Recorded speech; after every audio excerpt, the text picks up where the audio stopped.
Howdy there, music maker, and welcome back to Mandolin Secrets. In today's lesson, we're going to build on that skeleton melody version of Southern Flavor and show you how to use that melody in order to sound more like Bill Monroe. For those of you that are just tuning in with us here, if you haven't had a chance, go back and check out that skeleton melody lesson. In that lesson, I focus on showing you pretty much just all of the left-hand notes that are required to play Southern Flavor. And today we're going to talk about how we can use those left-hand notes and add some right-hand activity in order to make this sound more like Bill Monroe. Before we dive into the lesson though, if you haven't had a chance to hit the subscribe button, do that now and hit that bell notification button right next to it. That way you'll get notified whenever we upload a new video lesson here to Mandolin Secrets. Also, if you're interested in a more enhanced educational experience with things like PDFs of the sheet music and tab for all of the tunes that we do here, as well as backing tracks, play-alongs, and other educational tools, check out the link below in the description to mandolinsecrets.com. There you're going to find information about our Mandolin Secrets Academy and our growing community of mandolin players just like you. Alright, let's go ahead and talk about Southern Flavor and how to get this to sound a little bit more like Mr. Monroe himself. So in that last video, when we were talking about the skeleton melody versus Monroe style, essentially what we boiled it down to is that the skeleton melody is just the notes that are kind of essential to the tune to keep the spirit of the tune, whereas the Monroe style version is an embellishment of those notes by playing constant eighth notes in the right hand. So essentially, we're turning what sounds like this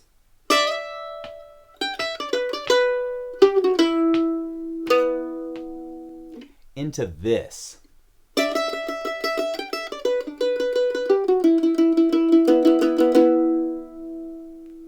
Another way to think about this is if you just take that skeleton melody version that we learned in the last video and keep your right hand moving in constant eighth notes on whatever string it needs to be on at any given point in time, you're essentially going to achieve the Bill Monroe sound on this tune.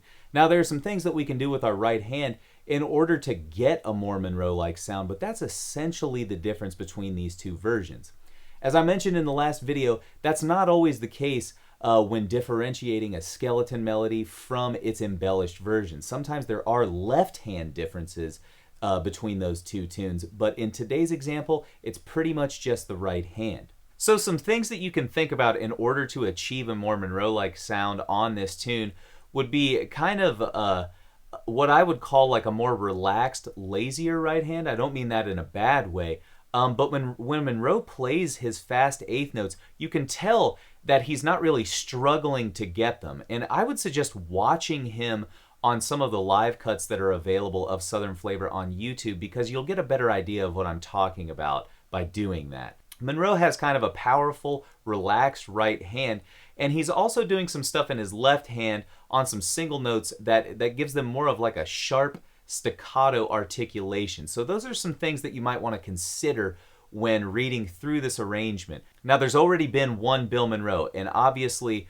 there are different thoughts on this, right? You can either strive to sound exactly like Bill Monroe and maintain that sound, and that's the gold standard, or you can learn what you can from his sound and then kind of adapt it to fit your style. I kind of land more in that second camp, but I can't stress the value enough in studying the masters of this music. By looking at Bill Monroe's right hand and by really paying attention to his articulation and striving to achieve that in your own playing, you've added a new tool to your toolbox and given yourself a broader creative palette to create your own music if that's your goal. All right, my friend, that's enough talking about this one. Let's go ahead and dive into the slow demonstration of this tune. Like I said, prepare that right hand because we're essentially going to be doing constant eighth notes on that skeleton melody the whole time. We're going to set our metronome here at 108 beats per minute and dive into this one. Let's go. 1, 2, 1, 2, 3, 4.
All right, my friend, that's it for the slow version of the Monroe style Southern flavor.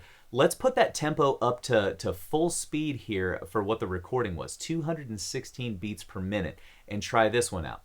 Now, before we dive into that, if this one is a little too fast for you right now, don't hesitate to hit that gear icon below and adjust the speed to a tempo that's more appropriate for you. If it's actually what the slow version was, don't hesitate to just stick with that version for a while. It can take days or weeks sometimes to even see progress in your speed, depending on how much time you're practicing.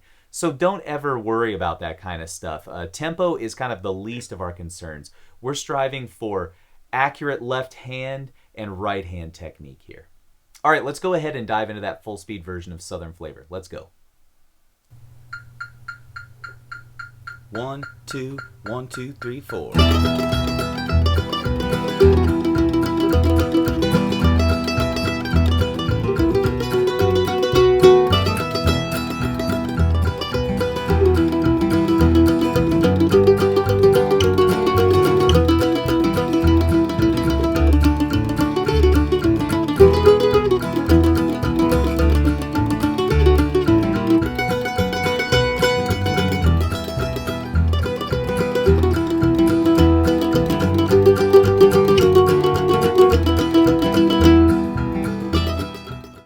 All right, my friend, that's it for Southern Flavor. Thanks so much for tuning into this one. I hope you get a lot of mileage out of this tune, and also that you just have a greater appreciation for how to separate a skeleton melody out of a fiddle tune and maybe differentiate some of the variations that you hear for these classic tunes.